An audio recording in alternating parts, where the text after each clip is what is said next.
গ্রামের মানুষ এই ঈদটাকে বলে সেমাই খাওয়ার ঈদ। আর যেহেতু সেমাই খাওয়ার ঈদ, তাই সেমাই না খেলে কি হবে? তাই তো আমি সকাল সকাল 1 প্লেট সেমাই নিয়ে বসে পড়েছি। আসসালামু আলাইকুম, আশা করি সবাই ভালো আছেন। তো আজকে ঈদের দিন, যে সকালে আমি সেমাই খেয়ে নিলাম আর আমার বড় সাহেব রেডি হচ্ছে নামাজে যাওয়ার জন্য। তো নামাজে যাবে, আর মেয়ে পিস ধরছে, কান্না শুরু করে দিচ্ছে। মেয়েকে কোলে নিয়ে একটু সান্ত্বনা দিল। তারপর নামাজ পড়তে গেল, আর এর মাঝে আমি আমার মেয়েটাকে গোসল করিয়ে রেডি করে দিলাম। তারপর ওর বাবা নামাজ পড়ে আসার পর আমরা একটু বাইরে গেলাম মেয়ের কিছু ভিডিও আর ছবি তোলার জন্য। তো আজকে আমরা সবাই আমার ছোট ননদের বাসায় যাব, ওখানে দাওয়াত আছে। তো আমরা সবাই রেডি হয়ে চলে গেলাম। এটা ছিল আমার মেয়ের ফার্স্ট বাইক জার্নি। তো আমার শ্বশুর একটু মিষ্টি কিনতে গেছে, আর আমরা রাস্তার মাঝখানে একটু দাঁড়ায় তানহার ছবি টবি তুললাম।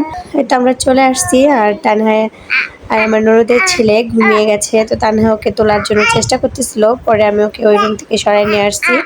আর আমার আরেকটা ননদও চলে আসছে। তো মোটামুটি এখানে চাঁদের হাট বসছে। আমার মেয়ে তার ছোট ভাইয়াকে নেওয়ার জন্য বাহানা করতেছিল, তাকে বারবার কোলে নিতে চাচ্ছিল। তারপর এই যে আমরা খাওয়া দাওয়া করলাম, খাওয়া দাওয়া করে চলে আসলাম। আর এটা ঈদের দ্বিতীয় দিনের ভিডিও। আমার বরের হালিম খাইতে ইচ্ছা করছে, তো আজকে সকাল সকাল আমি একটু হালিম বানিয়ে নিলাম। আর আজকে রান্না করছিলাম কালা ভুনা। তো তারপর আজকেও আমাদের একটা দাওয়াত আছে আমার মামা শ্বশুরের বাড়িতে। তো সেই দাওয়াত খেতে যাব, তার জন্য সবাই রেডি হয়ে আমি তানহার কিছু ছবি টবি তুললাম।